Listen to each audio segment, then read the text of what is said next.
En juin 2018, le succès 뚜루뚜루. propulse encore une fois Blackpink dans les top charts, et le live tour prévu au début de l'automne. Mais l'excitation des fans laisse progressivement place au désarroi. Une fancam, durant un live concert, nous affiche une Jennie loin d'être en forme. Elle semble paresseuse, passive, presque contrariée. Par ailleurs, le public ne cache pas sa déception, voire sa colère. Un tel manque d'enthousiasme de la part de Jennie est inacceptable, surtout en comparaison des autres membres qui font de leur mieux pour nous présenter une performance digne de ce nom. Face à ce début de scandale, YG a la mauvaise idée de censurer la vidéo, en invoquant les droits d'auteur. Malencontreusement, le label fait face à l'effet stressant et porte la lumière sur cette vidéo dont il voulait la disparition. Il est trop tard, la boîte de Pandore est ouverte.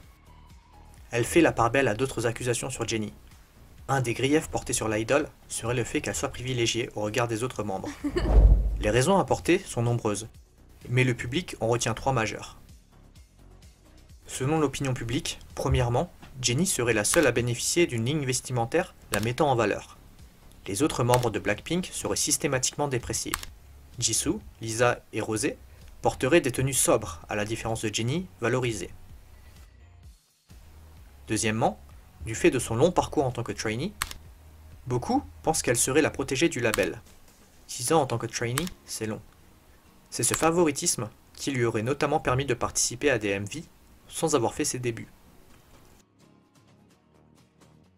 Troisièmement, elle a été la seule à avoir eu l'opportunité de faire un single en solo. D'ailleurs, en parlant de ce solo, Jennie a probablement délivré l'une de ses meilleures prestations alors qu'elle performait solo. Tandis que son niveau d'engagement est au plus bas avec Blackpink, venant rajouter des raisons à la critique dont elle est la cible. Alors que les avis divergent sur les raisons d'un tel manque d'enthousiasme, on apprend plus tard qu'au moment du scandale de Lazy Jennie, cette dernière était blessée à la cheville. Et ceci pour la 9e fois, ce qui l'empêchait de danser dans des conditions optimales. Certains ont été convaincus et ont changé d'avis, tandis que d'autres restent sur leur position. 연예계에서는 부상은 자주 있어요. 그렇지만 부상이라도 공연을 하는 사람들도 있어요.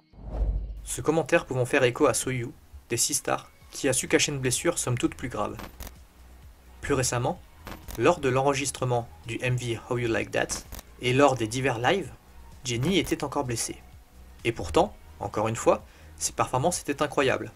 Finalement, blessure ou manque d'enthousiasme?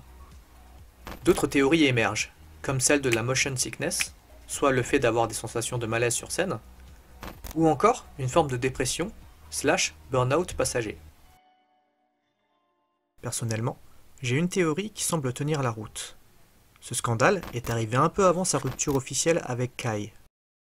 Cependant, beaucoup disent que Dispatch a été en retard, et qu'en fait, les deux idoles avaient déjà décidé de se séparer. On ne connaît pas la raison, mais cela serait sûrement dû au label qui souhaitait que les artistes se dévouent exclusivement au prochain live tour. Je pense que Jennie, écœurée, ne voulait plus autant s'investir et sa motivation a chuté drastiquement.